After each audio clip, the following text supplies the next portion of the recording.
Hi friends, welcome to Rati vlog. இன்னைக்கு ஒரு சூப்பரான விலாக தான் உங்க கூட ஷேர் பண்ண போறேன். ஸோ ஆடி பிறந்தாச்சு. அப்புறம் என்னங்க, ஆடி மாசத்துல வரக்கூடிய எல்லா நாளும் பார்த்தீங்கன்னா ரொம்ப விசேஷமா இருக்கும். அது மட்டும் இல்லாமல் அவங்கவுங்க ஊர்ல நடக்கக்கூடிய கோயில் திருவிழாவில் வந்து சூப்பராகவும் இருக்கும். ஸோ அது மாதிரி எங்கள் ஏரியா கோயில் திருவிழா பார்த்தீங்கன்னா ஆடி ஃபர்ஸ்ட் வீக்கே வந்து வச்சிடுறாங்க. ஸோ நாங்கள் அதுக்கு பால் குடம் எடுக்க போகிறோம். ஸோ இன்னைக்கு வந்து பால் குடம் வந்து ஊர்வலம். அதனால நாகலிங்கேஸ்வரி கோயில்ல இருந்து பால்குடம் ஊர்வலம் வந்து அதுக்கப்புறம் பார்த்தீங்கன்னா நாகவலி அம்மனுக்கு வந்து அபிஷேகம் நடக்கும். ஸோ நாகலிங்கேஸ்வரி அம்மன் கோயிலில் போகும்போது கொஞ்சம் சின்ன மீட்டிங் மாதிரி வச்சு கேர்ள்ஸ்க்கு, லேடிஸ்க்கு, அப்புறம் கிட்ஸ்க்குலாம் வந்து என்னென்ன ப்ராப்ளம்ஸ் இருக்குது அதெல்லாம் வந்து ஹெல்ப்லைன் அவேர்னஸ்லாம் வந்து சொல்லி கொடுத்துருக்காங்க. கொஞ்சம் யூஸ்ஃபுல்லாகவும் இருந்தது. ஸோ வீடியோவில் பார்த்தீங்கன்னா ஃபுல் அண்ட் ட்விஸ்டாகவே இருக்கும். கடைசி வரைக்கும் பாருங்கள் மறக்காமல். அதாவது நேற்று வந்து பார்த்தீங்கன்னா பால்குடம் எடுக்கணும்னான்னு டவுட், கொஸ்டின் மார்க்லாம் இருந்தது. அப்புறம் ஆஃப்டர்நூன் மேலே கன்ஃபார்ம் ஆச்சு. அதாவது என் நாத்தனார் பொண்ணும் என் பொண்ணும் வந்து பால்குடம் எடுக்கிற மாதிரி பிளான் பண்ணோம். அதுக்கப்புறம் இன்னைக்கு காலையில், சனிக்கிழமை காலையில் பார்த்தீங்கன்னா அக்கா வந்தாங்க, அக்கா பாப்பா வந்தாங்க. ஸோ அவங்களும் பாப்பா வந்து காலையில் சும்மா பால்குடம் ஒன்று இருக்குன்றதுனால ஸோ அவளையும் வந்து வச்சு எடுப்போம்னு சொல்லிட்டு 3 பேரும் பால்குடம் எடுக்கிறாங்க. நாத்தனார் பொண்ணு, என் பொண்ணு, எங்கள் அக்கா பொண்ணுன்னு சொல்லிட்டு எடுத்தோம். ஆக மொத்தத்தில் நேற்று எடுப்படாமல் இருந்தது. இன்னைக்கு 2வது பால் குடமா ஆச்சு. அதுக்கப்புறம் மூணு பால் குடம் கன்ஃபார்ம் ஆச்சு. 4வதா ஒரு பால் குடம் எங்கேருந்து வந்தது நான் சொல்கிறேன். அதுதான் டூ.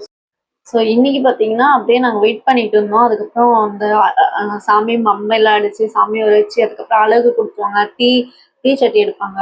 ஸோ இதெல்லாம் வந்து அந்த இதெல்லாம் நடந்துட்டு இருந்தது.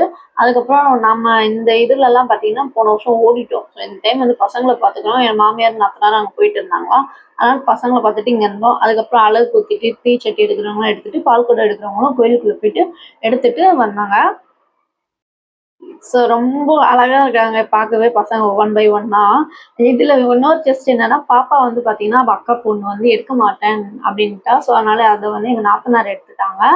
இப்பதான் ஒரு ட்விஸ்ட் சொன்ன பாத்தீங்கன்னா 4வது பால் குடம் யாரோ தெரியல கோயில்ல வந்து விட்டுட்டு போயிட்டாங்க போல அந்த பால் குடத்தை. அதை வந்து ஒரு அண்ணா எடுத்துட்டு வந்து எங்க மாமியார் கிட்ட கொடுத்தாங்க. ஸோ யாருன்னு கேட்டா இல்லைன்னா நீங்க எடுத்துட்டு வாங்க, எடுத்துட்டு வந்து கோயிலாண்ட கொடுத்துருங்க அப்படின்னாங்க. ஸோ எங்க மாமியார் வந்து அந்த பால் குடத்தை வந்து வாங்கி வச்சுட்டாங்க.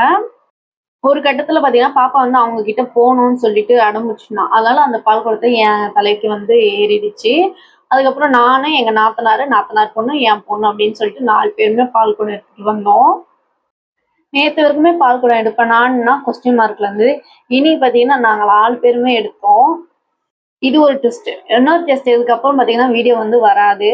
ஏன்னா அக்கா தான் வந்து வீடியோ எடுத்தாங்க. அதுக்கப்புறம் பார்த்தீங்கன்னா அவங்க என்ன பிடிச்சிட்டு இருந்தாங்க. பாப்பா மாமியாரும் என்னை வந்து பிடிச்சிட்டு இருந்ததுனால யாருமே வீடியோ எடுக்கல. ஏன்னா நமக்கு ஊர்வலம் வரும்போது ஒரு கோயில் இருக்கோம்ல, அந்த கோயிலாண்ட இருக்கும்போது என்ன ஆச்சுன்னு தெரியல. நான் சரியான ஆட்டம் போட்டுட்டோம் போல.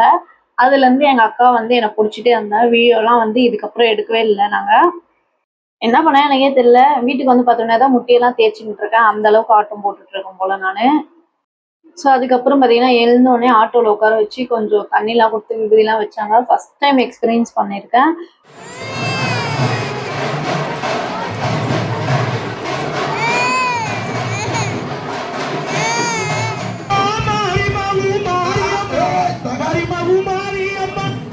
ஸோ அந்த கோயில் தாண்டும் போது தான் அவுட் ஆஃப் கண்ட்ரோல் ஆகிட்டு இருக்கேன் தெருவில். அதுக்கப்புறம் இங்கே சன்னதிக்குள்ளே வந்தோடனே இந்த பேக் சைட் போனது வரைக்கும் தான் ஞாபகம். அதுக்கப்புறம் நான் எப்படி வந்தேன், இப்படி பால் அபிஷேகம் பண்ணாங்க கூட எனக்கு கண்ணில் பார்க்கவே முடியல. அந்த அளவுக்கு அவுட் ஆஃப் கண்ட்ரோல் ஆகிட்டு இருக்கேன் நான். எழுந்து பார்த்தா கோயிலில் ஒரு ஓரமாக படுக்க வச்சுருந்தாங்க. அதுக்கப்புறம் அங்கேருந்து எழுந்து மறுபடியும் வீட்டுக்கு வந்துட்டோம். இங்கே என்ன ஞாபகம் வந்ததுன்னா நான் சிரித்தேன். அது மட்டும் தான் எனக்கு ஞாபகமாக இருக்குது, வேறு எதுவுமே ஞாபகம் இல்லை. என்ன கொஞ்சம் வருத்தம்னா நம்ம வந்து பாலாபிஷேகம் வந்து போன வருஷம் பண்ணும்போது நம்ம வந்து பார்த்தோம். இந்த வருஷம் ஃபுல்லா அவுட் ஆஃப் கண்ட்ரோலு. ஸோ போன வருஷம் பார்த்தீங்கன்னா எங்கள் நாத்தனாரும் என் பொண்ணு மட்டும் தான் பால் குடம் எடுத்தாங்க. இந்த வருஷம் பாப்பா, அப்புறம் நாத்தனார் பொண்ணு, நாத்தனார், அப்புறம் நானு, எங்க மாமியாரும் வேற அந்த அந்த பால் குடத்த 2 பேரும் ஷேர் பண்ணியிருக்கோம். மொத்தம் 2 பால் குடமா இருந்தது 3 பால் குடமா ஆச்சு. அதுக்கப்புறம் 4 பால் குடமா வந்து நாங்க எடுத்து இன்னைக்கு முடிச்சிருக்கோம். இது பார்த்தீங்கன்னா போன வருஷம் வீடியோ. ஸோ இதெல்லாம் நமக்கு வந்து வீடியோ எடுத்தது நம்ம வந்து பாலாபிஷேகம் பண்ணது வந்து வீடியோ அது. இந்த வருஷம் நானே என் கண்ண தொறந்து கூட என்னால பார்க்க முடியல. அந்த அளவுக்கு ஆயிடுச்சு. அதாவது யாரோ பால் குடம் நம்ம வந்து எடுத்துட்டு வந்து இந்த மாரி அவுட் ஆஃப் கண்ட்ரோல் ஆகணும்னு இருக்கு போல. அதனால இன்னைக்கு அந்த மாரிலாம் நடந்தது. எனக்கே ஆச்சரியமா இருக்கு. என்னடா இது நம்மலாம் இந்த மாரிலாம் ஆடுவோம் நான் நினச்சு கூட பார்த்ததில்ல.